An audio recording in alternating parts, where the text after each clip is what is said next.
You'll learn the 5 essential KPIs that drive revenue, how to build a tracking system that shows you exactly where your deals come from, and how to calculate true ROI on every marketing dollar you spend.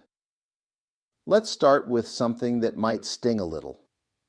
Those metrics you're probably tracking right now, they're not helping you make better business decisions. Vanity metrics look impressive in a presentation. Website visitors, social media followers, email open rates. But here's the problem. They don't predict revenue. Think about it this way. You could have 1,000 people visit your website this week, but if none of them become clients, that traffic is worthless. It's like having a packed open house where nobody submits an offer.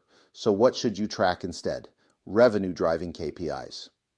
These are metrics that have a direct mathematical relationship to the money you make. Cost per lead is the first one. This tells you exactly how much you spend to get someone to raise their hand and say they're interested. But not all leads are created equal, so you need qualified cost per lead. That's the cost to get someone who actually meets your ideal client criteria.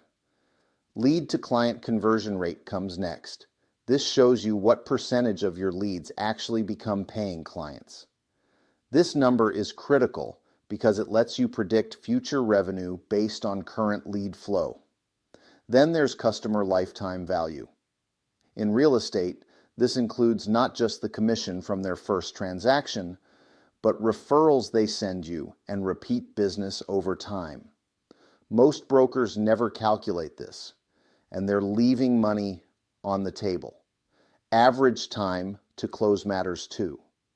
The faster you can move prospects through your pipeline, the more deals you can handle with the same resources. And finally, marketing ROI. But we'll dive deep into that calculation in just a few minutes. Here's the key insight. When you focus on these revenue-driving KPIs, you start making marketing decisions based on profit, not popularity. Now let's talk about attribution. This is where most brokers completely fall apart. Attribution means knowing exactly which marketing activity led to each closed deal. Without proper attribution, you're flying blind. You might be spending thousands on a channel that brings you zero business, while underfunding the channel that's actually making you money. Here's how most brokers handle attribution today. A client calls and says they found you online, so you assume it was your website. But think about this. They might have seen your Facebook ad first, then visited your website, then saw your direct mail piece, then attended your seminar. Which channel gets the credit? The answer is all of them, but in different amounts. This is called multi-touch attribution. Here's a simple system you can implement tomorrow. First, create a unique phone number for each marketing channel. Google Ads gets one number, Facebook gets another, direct mail gets a third. This way you know exactly which channel generated each call. Second, use UTM codes on all your digital links. These are little tracking codes that tell Google Analytics exactly where your website visitors came from. Most brokers skip this step, and they have no idea where their online leads originate. Third, always ask. When someone fills out a contact form or calls your office, have a standard question. How did you first hear about us? What made you decide to reach out today? People will tell you if you ask. Fourth, use a CRM that tracks the customer journey. Modern CRMs can show you every touch point someone had with your marketing before they became a client. The goal is to create what I call a revenue attribution map. For every deal that closes, you should be able to look back and see exactly which marketing activities contributed to that success. Once you have this data, you can make intelligent budget allocation decisions. You'll know which channels to double down on and which ones to cut. Let me show you how to calculate marketing ROI the right way. because the formula most people use is completely wrong. The wrong formula is this. You take your total revenue for a period, subtract your marketing costs, and divide by marketing costs. So if you made $60,000 in commissions and spent $5,000 on marketing, you get a 1,100% ROI. That sounds amazing, but it's meaningless because not all of your business came from marketing. Some came from referrals, some from past clients, some from relationships you built years ago. Here's the right way to do it. You only count revenue that can be directly attributed to your marketing investment. This is where that attribution system we just talked about becomes critical. Let me give you a real example. A brokerage in Colorado Springs spent $2,500 on Facebook and Google ads over 2 months. Through careful tracking, they could directly attribute $50,000 in commission revenue to those campaigns. That's a 20 times ROI. But they went even deeper. They also factored in organic growth. Historically, their business grew about 4% per month without any marketing. So they subtracted that organic growth from their calculation to get the true marketing impact. Here's another important consideration. Time lag. In real estate, there's often a long delay between when someone first encounters your marketing and when they close a deal. You might run an ad today that leads to a closing 6 months from now. This is why you need to track leading indicators, not just lagging indicators. Leading indicators predict future revenue. Things like qualified leads generated, appointments scheduled, contracts signed.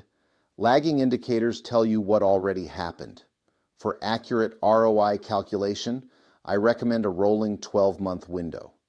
This smooths out seasonal variations and captures the full customer life cycle. And don't forget to include all marketing costs, not just ad spend. Include your time, your team's time, software costs, creative development, everything that went into the campaign.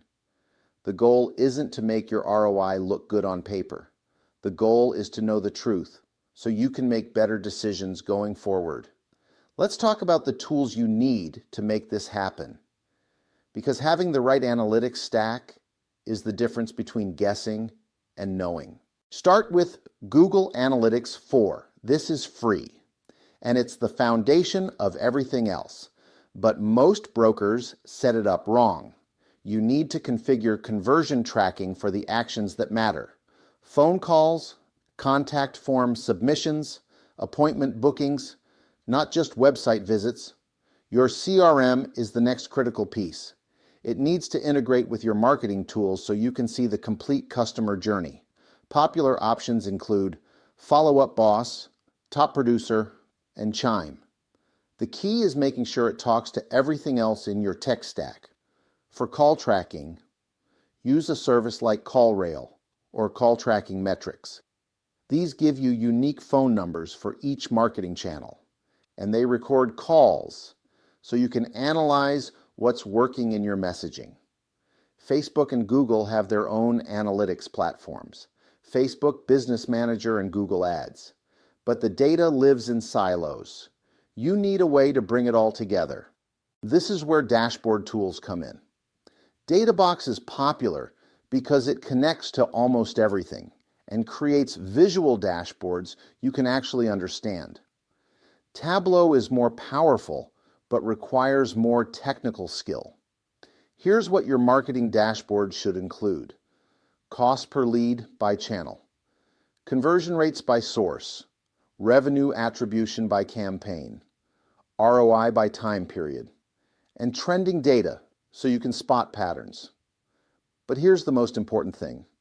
Don't try to track everything. Pick 5 to 7 core KPIs and focus on those. Too many metrics leads to analysis paralysis. Set up automated reports that get sent to your inbox weekly. You want to know immediately when something changes, not discover it months later. Finally, Let's talk about creating a systematic review process, because collecting data is pointless if you don't act on it. I recommend quarterly marketing reviews. Monthly is too frequent. You'll get lost in short-term noise. Yearly is too infrequent. You'll miss important trends. Every quarter, block out 2 hours for a deep dive into your marketing performance. Ask these 4 questions. Which channels delivered the highest ROI? Look at the data, not your gut feeling. You might be surprised by what you discover. Which campaigns underperformed expectations? Don't just look at leads generated. Look at lead quality, conversion rates, and ultimate revenue impact. What trends do you see in your ideal client behavior? Are they responding to different messages, engaging with different content? This helps you predict future opportunities. Where should you reallocate budget for the next quarter? Take money away from low-performing channels and double down on what's working. Document everything. Create a simple quarterly report that tracks your key metrics over time. This becomes your marketing playbook, showing you what works in different seasons and market conditions. Let me share a real example of how this works in practice. Woodleaf Realty in Colorado Springs was spending money on marketing but couldn't prove it was working. Sound familiar? They decided to implement a proper tracking system. They set up unique phone numbers for each channel. They created UTM codes for all their digital campaigns. They trained their staff to ask every caller how they heard about the company. Then they invested $2,500 in a 2-month Facebook and Google campaign. But here's the key. They tracked everything. They generated 768 leads from this campaign. But they didn't stop there. They tracked which leads became appointments, which appointments became signed contracts, which contracts actually closed. The result? They could directly attribute over $50,000 in commission revenue to this specific campaign. That's a 20 times return on investment. But the real value wasn't just knowing the ROI. It was knowing exactly which ads worked, which audience segments responded, and which follow-up sequences converted best. This data allowed them to optimize future campaigns and scale their marketing with confidence. Here's what we covered today. Stop tracking vanity metrics that don't predict revenue. Focus on cost per lead, conversion rates, and customer lifetime value. Build a marketing attribution system that shows you exactly where your deals come from. Use unique phone numbers, UTM codes, and always ask your prospects how they found you. Calculate marketing ROI the right way. Only count revenue you can directly attribute to your marketing, and factor in organic growth and time lag. Set up the right analytics tools, and create dashboards that give you actionable insights, not information overload. And finally, conduct quarterly reviews to identify what's working, what's not, and where to focus your budget next. Remember, marketing without measurement is just expensive hope. But when you track the right metrics, you transform marketing from a cost center into a profit center. Your next step is simple. Pick one channel you're currently using and implement proper tracking this week. Start with something small, but start today. The brokers who measure their marketing progress accurately are the ones who dominate their markets. Don't let another quarter go by without knowing where your marketing dollars are really going.